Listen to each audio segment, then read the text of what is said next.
চন্দ্রগুপ্ত চন্দ্রগুপ্ত।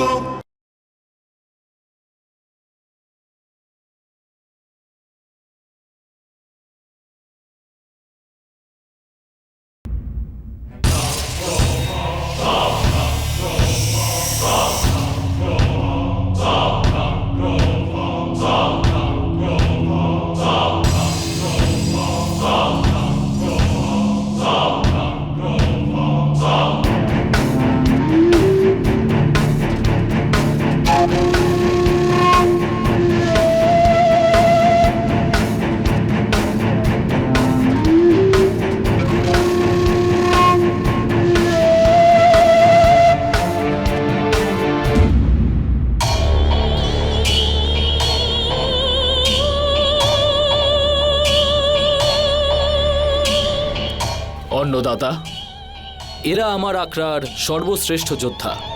সবাই আপনার সামনে দাঁড়িয়ে আছে। আপনার কাজের জন্য যাকেই উপযুক্ত মনে করবেন নিতে পারেন।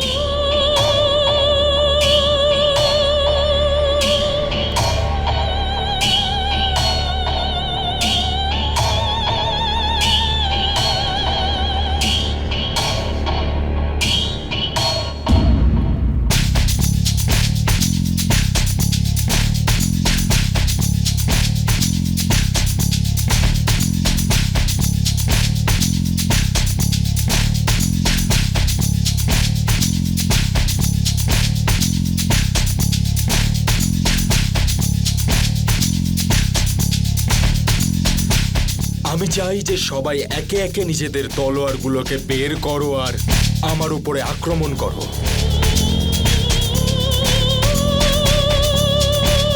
আমি সবার প্রথমে ওদের অস্ত্র জ্ঞানের পরীক্ষাটা তো নিয়ে একবার দেখি, তারপর যাকে মনে হবে তাকে আমি রেখে দেব। চলো, এটা তোমাদের পরীক্ষা আর তোমাদের তলোয়ারের। প্রস্তুত হয়ে যাও।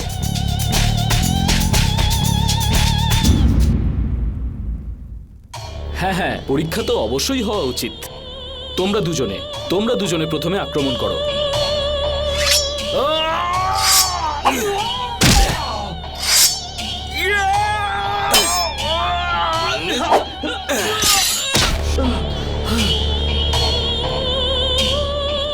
অন্নদাতা, এটা আপনি কি করছেন? দেখছি যে এদের মধ্যে কেউ ছদ্মবেশ ধারণ করে নেই তো।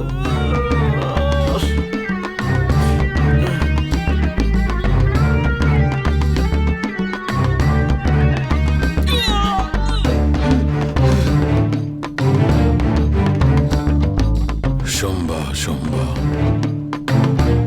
এবার তো চিনে ফেলবে, আর এখান থেকে পালাবারও রাস্তা নেই। তুমি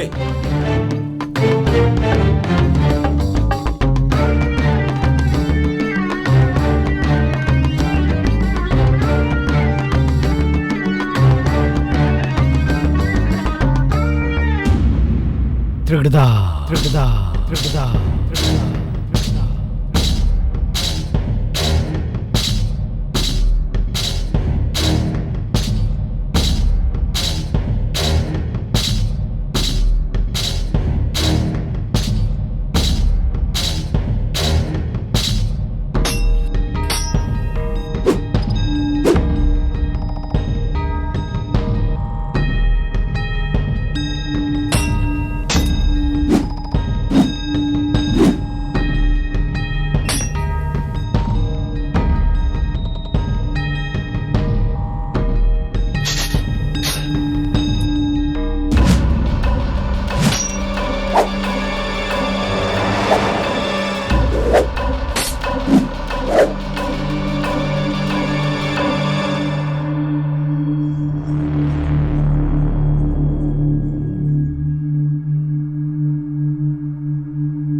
Trigda, trigda, trigda, trigda.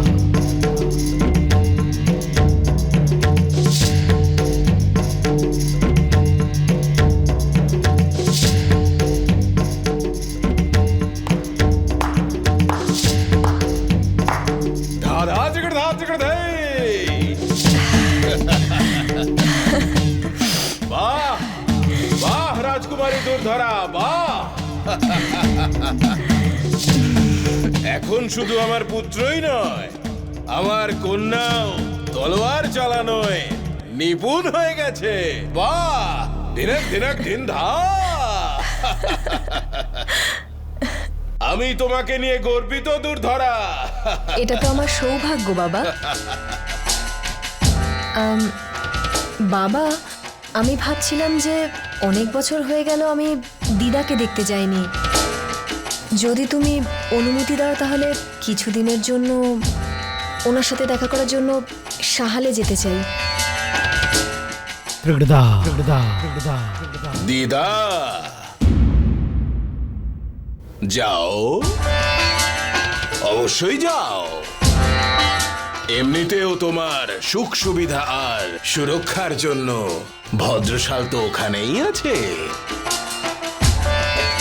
যাও। ধন্যবাদ বাবা, আজ্ঞা করো তাহলে আমায়। টিকড়দা।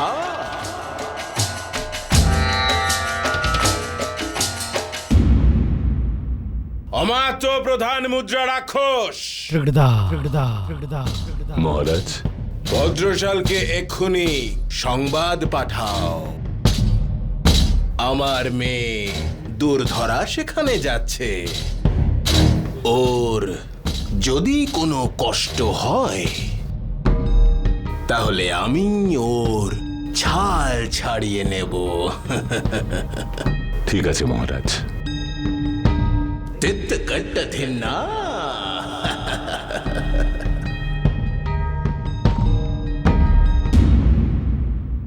এই আমার বাবাও না আমার সুরক্ষার জন্য কাউকে না কাউকে ঠিক পাঠিয়ে দেবে। কখনো সুরক্ষা সৈনিক, কখনো অমাত্য, এখন এই ভদ্রশাল। আমি স্বাধীনভাবে বাঁচতে চাই, কিন্তু আমার স্বাধীনতার এই রাজমহলে কোনো গুরুত্বই নেই।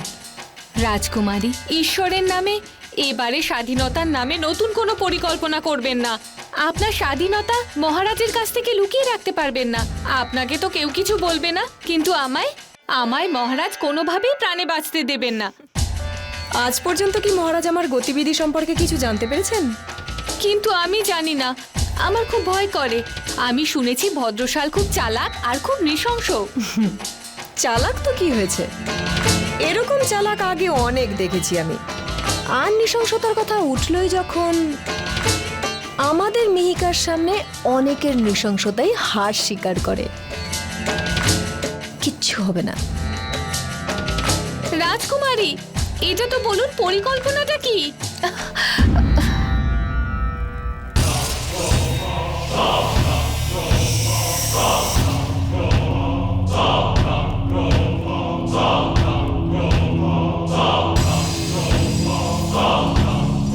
দাও! এসব আমাদের যোদ্ধাদের সম্মানের বিরুদ্ধে। যদি আপনি আমাদের বিশ্বাস নাই করেন তবে আমাদের ডাকলেন কেন এখানে? আর যদি এরকমই হয় তাহলে আমরা করব না এই কাজ। ডাকার জন্য ধন্যবাদ। তুমি এত ভয় পাচ্ছ কেন বীর? তুমি নিজেই আবার কোনো ছদ্মবেশী নও তো? চলো ঠিক আছে, প্রথমে তোমার পরীক্ষাটাই না হয়নি।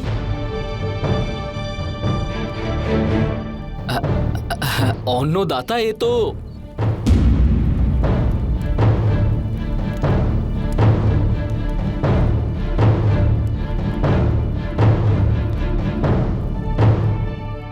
তার মস্তিষ্কে সর্বদা ধূর্ত চাল ঘোরাফেরা করে।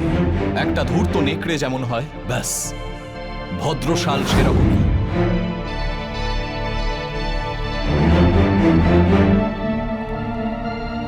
সৈন্যরা যেন খালি পেটে না থাকে। যদি সেনাবাহিনী তৈরি করতে হয় তাহলে তাদের ভোজনের ব্যবস্থা করতে হবে। তাদের জন্য নিশ্চিত বেতনের ব্যবস্থা প্রয়োজন। যাতে তাদের পরিবার স্বচ্ছন্দে জীবন নির্বাহ করতে পারে। তখনই তারা তোমার জন্য একাগ্রতা আর সমর্পিত মন নিয়ে লড়তে পারবে। সেনাবাহিনীকে প্রশিক্ষণ দিতে হবে, আর তার জন্য অস্ত্রের প্রয়োজন রয়েছে। এই যে আকনবীরা, এরা সংখ্যায় কম।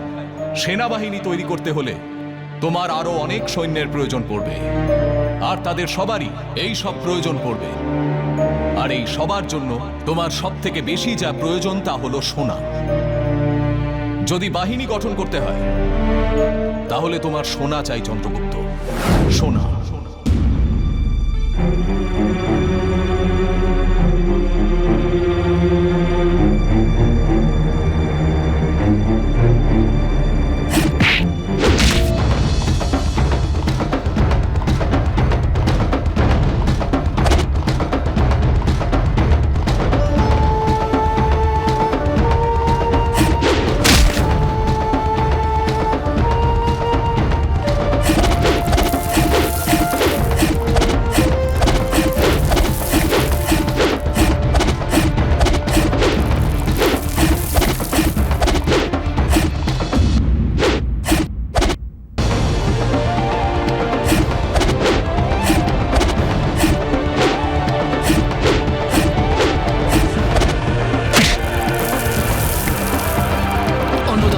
আমি দেখছি একে।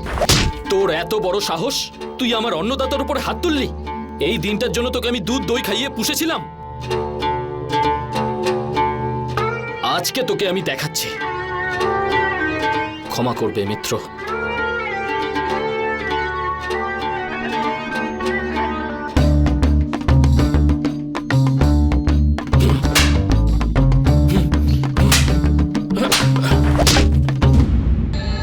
যাও ধরো ওকে, ধরো।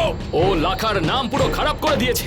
আজকে ওকে এমন দণ্ড দেব যে ও সারা জীবন মনে রাখবে। অন্নদাতা, আপনার কোথাও চোট লাগেনি তো? ওই দুষ্টকে প্রাণদণ্ড দাও লাখা। আমি ওকে আর জীবিত দেখতে চাই না। মেরে ফেলো ওকে। ধরে নিন যে মরে গেছে ও। টুকরো টুকরো করে দেব শরীরটা। ওকে জীবিত ছেড়ে দিয়ে আমি নিজে কেন মরতে যাব? সোনা এসে গেছে। সেটাকে সুরক্ষিত স্থানে রাখবার জন্য আপনার অনুমতি প্রয়োজন।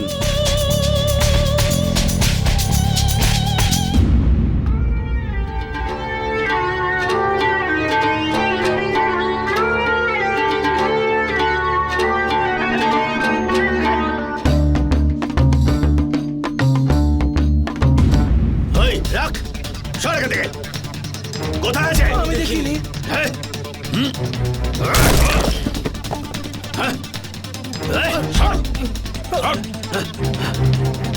চলো সবাই ওদিকটা যাই, চলো।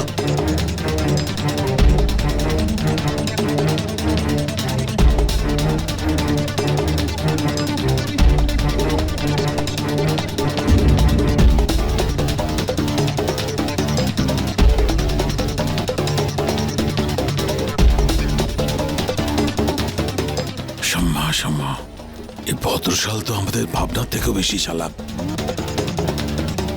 আচার্য ওকে ধূর্ত শিয়াল এমনি এমনি বলেনি। এবার আমাদের কাজ হাসিল করতে গেলে অন্য কোনো উপায় ভাবতে হবে।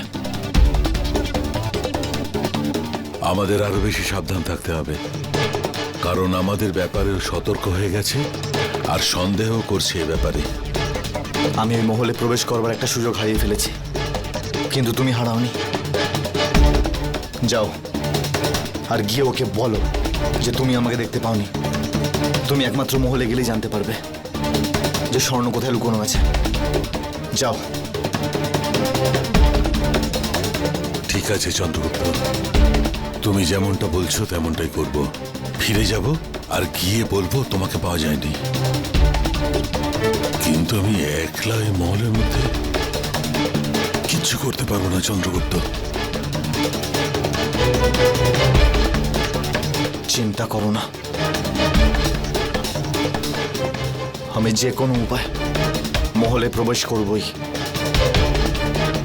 এইবার আমি ছাড়বো না হিরিয়া। তা সে ওই সোনা ভদ্রশাল পাতালেই লুকিয়ে রাখুক না কেন, আমি খুঁজে বার করবই। সোমবার সোমবার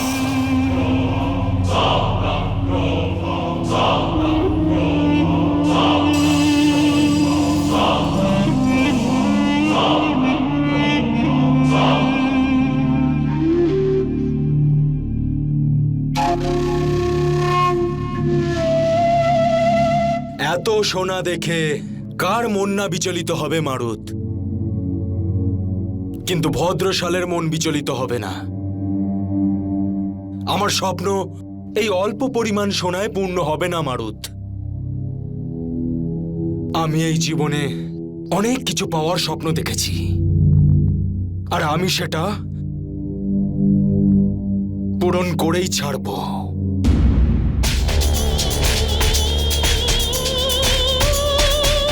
আমি যেমন বলেছিলাম ঠিক তেমনই করবে। ঠিক আছে, হয়ে যাবে।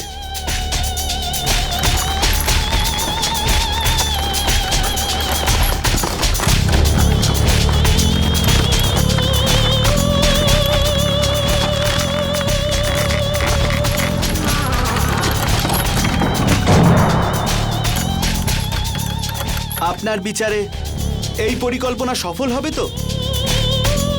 এখানে প্রবেশ করা খুব কঠিন মনে হচ্ছে না?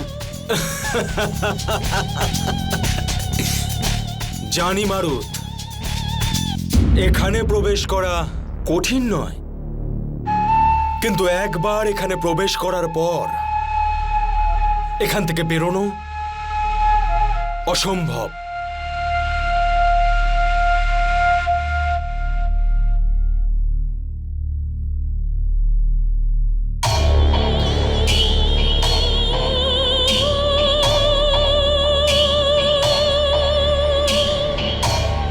দুর্ধারা আমাদের এখানে আসছে, তাও প্রথমবার।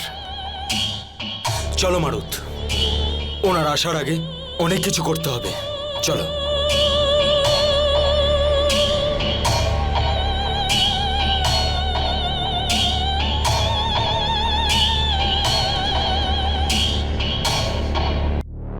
দুর্ধারার কক্ষে নিরীক্ষণ করো, দাস দাসীদের ভেবেচিন্তে নির্বাচন করো।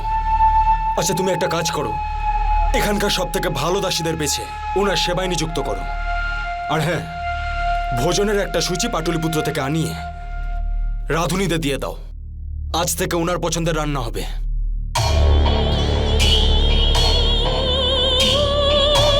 আমার উপহার, রাজকুমারীর জন্য যে উপহার আমি নিয়ে এসেছি, সেটা ওনার কক্ষে পুষ্পস্তবকের সঙ্গে সুন্দরভাবে যেন রাখা হয়।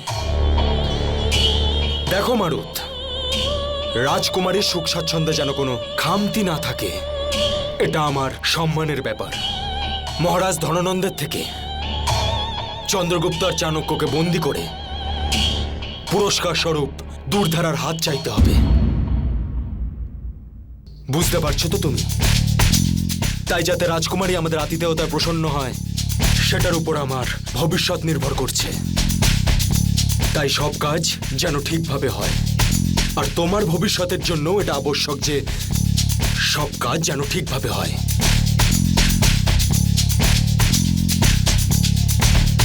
ছোটবেলায় দেখেছিলাম আমি রাজকুমারীকে,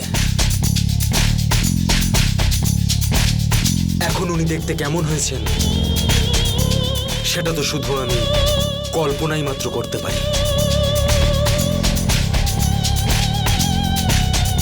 তুমি যাও আর ওনাকে স্বাগত জানানোর ব্যবস্থা করো। যাও।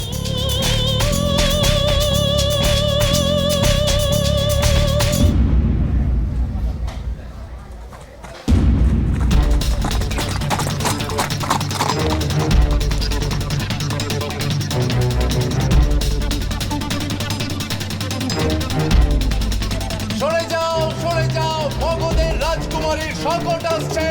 সরে যাও, যে পথ আটকানোর চেষ্টা করবে তাকে শাস্তি দেওয়া হবে। সরে যাও, সরে যাও, মগধের রাজকুমারী দুর্ধরা আসছে। যে পথ আটকানোর চেষ্টা করবে তাকে শাস্তি দেওয়া হবে। সরে যাও, চলো চলো চলো, সবাই চলো, তাড়াতাড়ি চলো। সরে যাও, সরে যাও।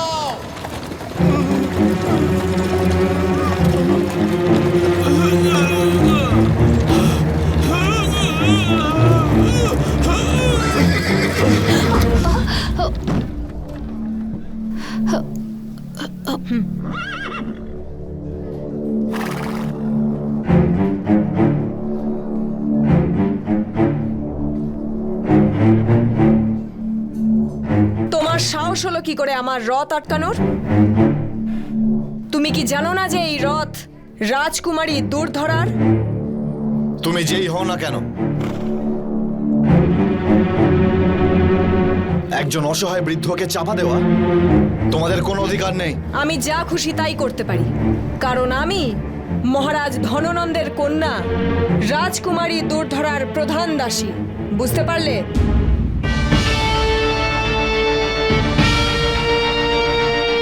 তুমিও জেনে নাও, নিরপরাধ এবং অসহায় জনগণদের ওপর তুমি তো কি, যদি স্বয়ং রাজকুমারী হতেন না তাতেও কিছু যায় আসতো না। শুধু একটু অপেক্ষা করো তুমি যুবক, আমাদের দেহরক্ষী এক্ষুনি তোমাকে অনুশাসনের শিক্ষা দেবে। সৈনিকরা,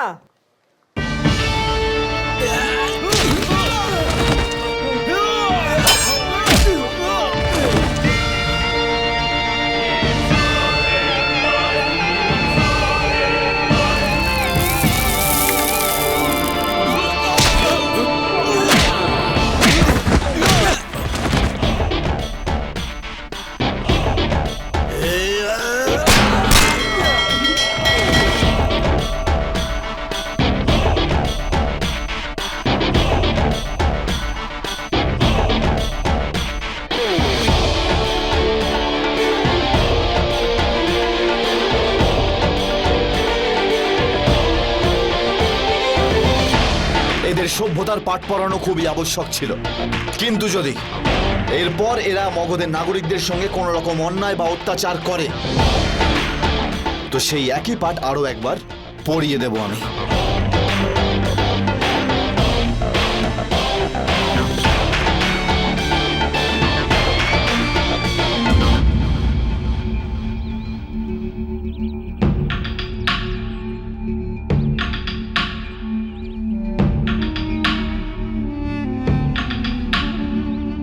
এখন আমাদের মধ্যে লুকিয়ে থাকা বিশ্বাসঘাতক যে এখানকার সব খবর মগধে পৌঁছে দিচ্ছিল ধরা পড়েছে। তাই আমিও নিশ্চিন্ত হয়ে মগধের বিরুদ্ধে আমার অভিযান আরম্ভ করতে পারি।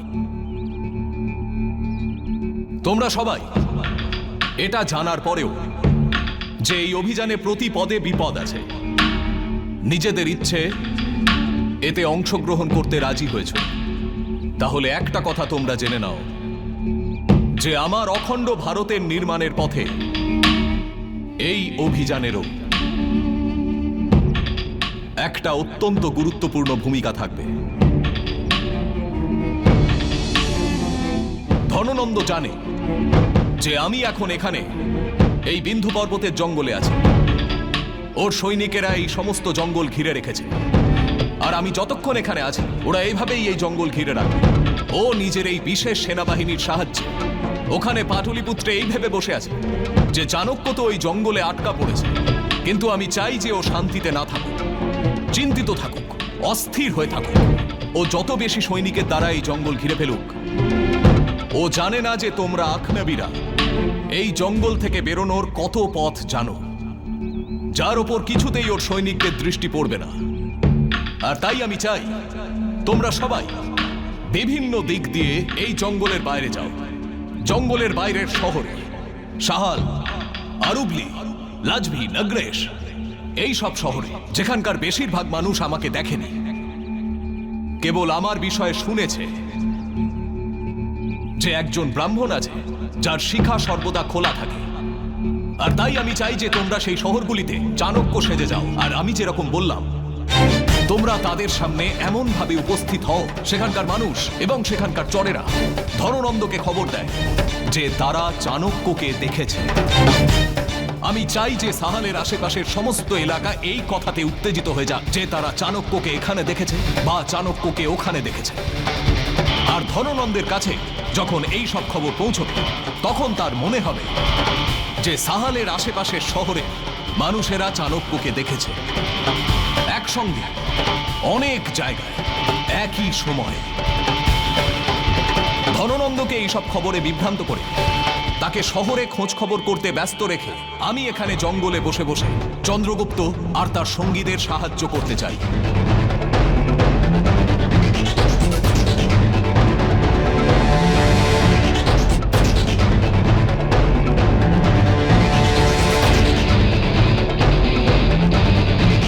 বিজয়ী ভব।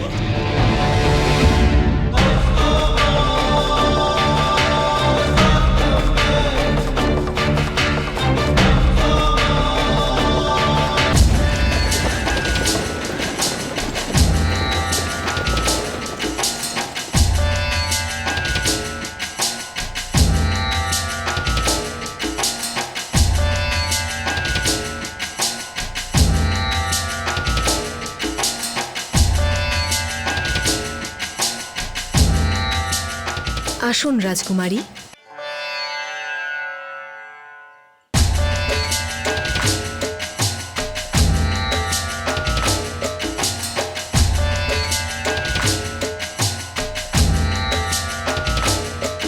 চলুন।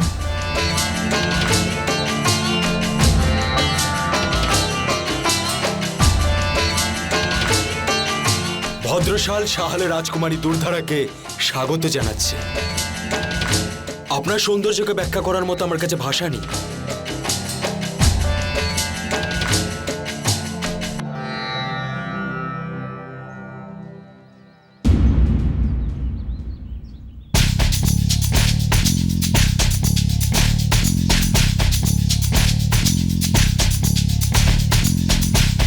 প্রথমবার আপনাকে নিজের চোখের সামনে দেখে আমি সত্যি অবাক হলাম।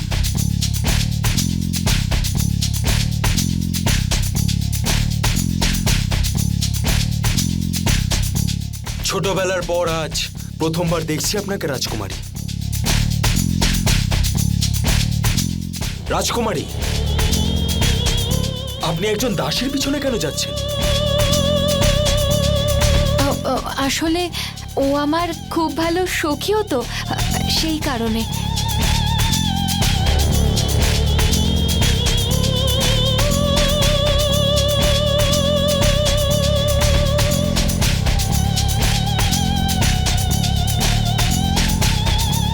রাজমাতা কোথায়?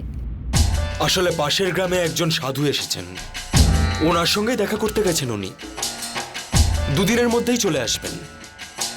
তবে আপনি একদম চিন্তা করবেন না, আপনার সমস্ত সুখ সুবিধার খেয়াল রাখার জন্যে আমি আছি তো। আপনি কি খেয়াল রাখবেন সুখ সুবিধা? এখানে সুরক্ষা ব্যবস্থাই সামলাতে পারছেন না আপনি? একজন দাসীর সামন্তের সঙ্গে কিভাবে কথা বলতে হয় সেটা জানা উচিত। আপনি আমার কথা চিন্তা না করে রাজকুমারীর সুরক্ষার জন্য উপযুক্ত সৈনিকের ব্যবস্থা করুন। মিহিকা, রাজকুমারী, উনি এত কথা বলছেন যখন, ওনাকে ওনার কর্তব্য তো বুঝিয়ে দিতেই হবে। ভদ্রশালকে একজন দাসী তার কর্তব্য শেখাবে? দাসীর কাছেই না হয় শিখে নিন। আর যদি মহারাজের কাছে শিখতে হয় তাহলে আপনার এই অহংকার ধুলোয় মিশে যাবে। মিহিকা, উনি এখানকার সামন্ত। হ্যাঁ, তো আমি কখন বললাম একজন সাধারণ সৈনিক? কিন্তু একজন সামন্তকে তো সামন্তের মতোই দেখতে হওয়া উচিত।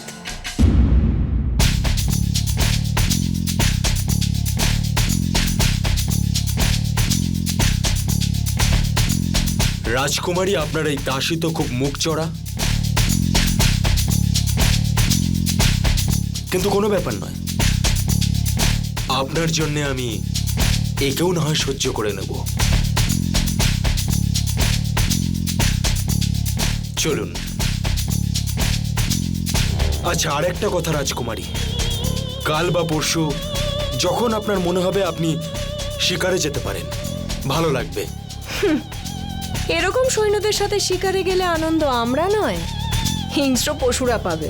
মিহিকা, আপনি শান্ত থাকুন রাজকুমারী। হয়তো উনি শিকারে যেতে ভয় পাচ্ছেন, তাই এরকম বলছেন। রাজকুমারীর প্রধান দাসী আমি। আমি কাউকে ভয় পাই না। সামন্ত ভদ্রশাল বাবু,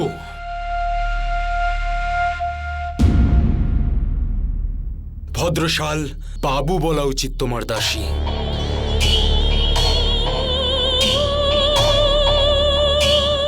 ভদ্রশাল, আপনি কিছু বলছিলেন? হ্যাঁ, আমি এটাই বলছিলাম যে আপনি সুরক্ষা সৈনিকদের সঙ্গে না নিয়ে কখনো বাইরে যাবেন না। নাও এখন চুপ! এবার কিছুক্ষণের জন্যে তুমি চুপ থাকবে দাসী?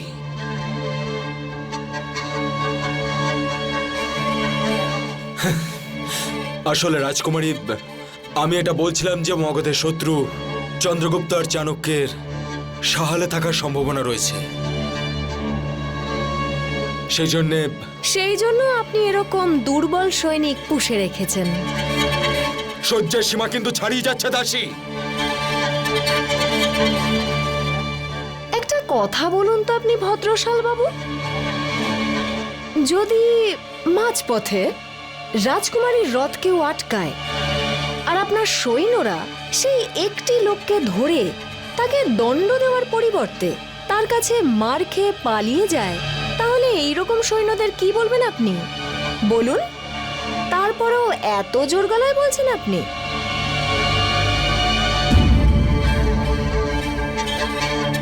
মিহিকা, রাজকুমারী, আপনি চিন্তা করবেন না। আমি এক্ষুনি আমার সৈন্যদের আদেশ দিচ্ছি যে যে আপনাকে এভাবে অপমান করেছে তাকে যেন বন্দি বানিয়ে আপনার সামনে নিয়ে আসা হয়। সে যেই হোক না কেন, তার ভবিষ্যৎ আপনার হাতে থাকবে। মৃত্যুর থেকেও ভয়ানক শাস্তি দেব আমি তাকে। শ্রীমান, লাছুইতে আমাদের গুপ্তচরেরা চাণক্যকে দেখেছে।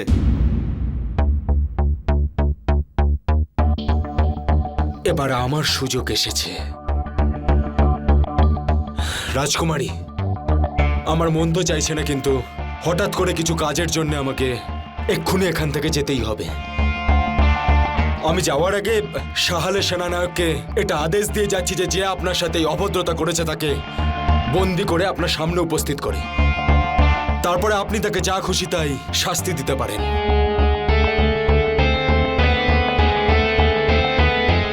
রাজকুমারী, এবার আপনি বিশ্রাম করুন। আর দাসী, তুমি একটু দাঁড়াও এখানে। আসুন রাজকুমারী।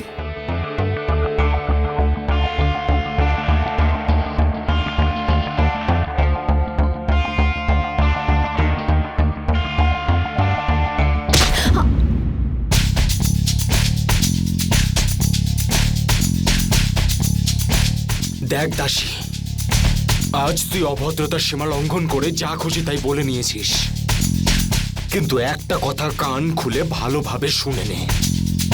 ভদ্রশাল নাম আমার, ভদ্রশাল। যদি আজকের পর তুই নিজের মুখ আমার সামনে একবারও খুলিস, তাহলে তোকে মারার আগে আমি তোর এমন অবস্থা করব যে নিজেকেও তুই ঘৃণা করবি।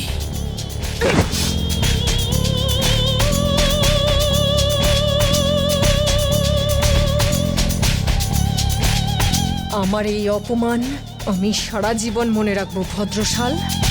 সময় এলে তোকে এর যোগ্য উত্তর দেব আমি। এটা রাজকুমারী দুর্ধরার প্রতিজ্ঞা। মহারাজ, মহারাজ, আপনার পরিকল্পনা সফল। আপনার দেওয়া আদেশ অনুযায়ী আমরা সমগ্র মগধ জুড়ে আমাদের গুপ্তচরদেরকে ছড়িয়ে দিয়েছিলাম, আর আজ আমাদের বিশ্বস্ত সূত্র থেকে চাণক্যর ব্যাপারে খবর পাওয়া গেছে। আমাদের দূতেরা চাণক্যকে জঙ্গলের বাইরে দেখতে পেয়েছে মহারাজ।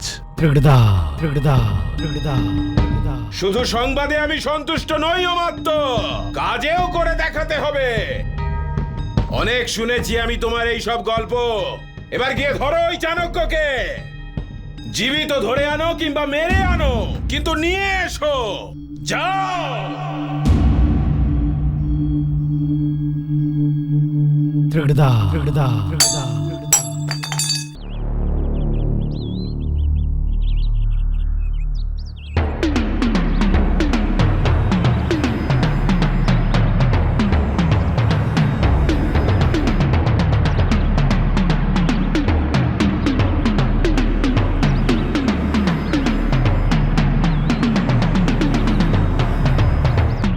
আচার্য, সব জায়গা থেকে খবর আসছে ভদ্রশাল নিজের সৈনিকদের নিয়ে লাছুয়ের দিকে যাচ্ছে আর অমাত্য সৈন্যদের সাথে অরম্ভিতে যাচ্ছেন।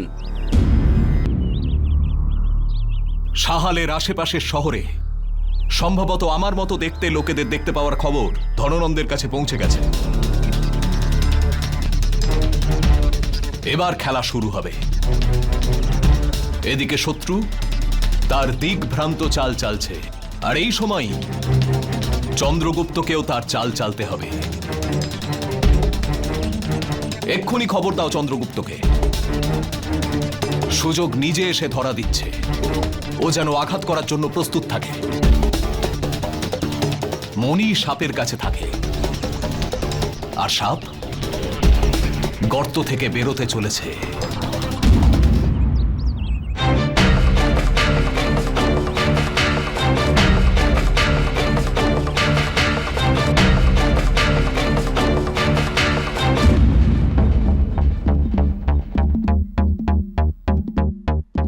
চন্দ্রগুপ্ত, ভদ্রশাল নিজের সৈনিকদের সাথে মহল থেকে বেরিয়ে গেছে। আমার গুপ্তচরদের থেকে আমি খবর পেয়েছি যে ও আচার্যকে বন্দি করার জন্য লাচভিতে গেছে। ও ওখানে আচার্য থাকার খবর পেয়ে গেছে। এবারে আমরা কি করব? আমাদের আচার্যকে সাহায্য করা উচিত। আচার্যকে যে দেখা গেছে সেই খবর তো আরুবল্লিয়া নগরেশ থেকেও এসছে শশাঙ্ক। কিন্তু আচার্য একসঙ্গে এতগুলো জায়গায়, এটা কি করে হতে পারে? এটাই তো আচার্যর মায়া শশাঙ্ক। একটা কথা বলবো শশাঙ্ক, তুমি আমার থেকে বেশি সময় রয়েছো আচার্যের সাথে, কিন্তু এখন অবধি ওনাকে বুঝে উঠতে পারলে না। কোথাও যাননি আচার্য, কোথাও না। উনি ওখানেই আছেন, বিন্ধ্য পর্বতের জঙ্গলে, আর ওখানেই বসে বসে ভদ্রশালকে মহলের থেকে দূরে করে আমাদেরকে সাহায্য করছেন। এই দেখো, তোমার গুপ্তচর আমার কাছে আমার আচার্যের বার্তা নিয়ে এসছে।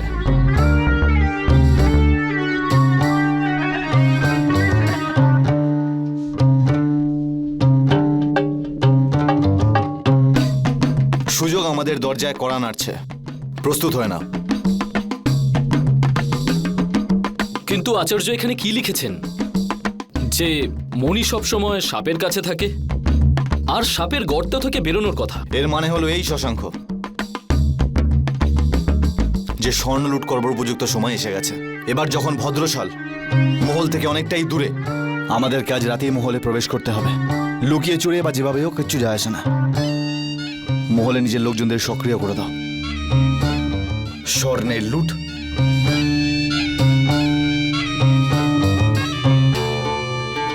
আজ রাতেই হবে।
এই দড়ি তোমাকে মহলের ভেতরে নিয়ে যাবে, কিন্তু হ্যাঁ, সোনার কাছে পৌঁছানোর রাস্তা তোমাকে নিজেকেই খুঁজে নিতে হবে। আর খেয়াল রেখো, ভেতরে প্রতি পদক্ষেপে বিপদ লুকিয়ে রয়েছে। তুমি ভিতরে গিয়ে আহিলিয়ার সঙ্গে দেখা করো, ও সোনার সুরক্ষার দায়িত্বে রয়েছে। আমি এখানে বাইরে থেকে সোনা এখান থেকে নিয়ে যাওয়ার জন্য ব্যবস্থা করছি। মিত্র,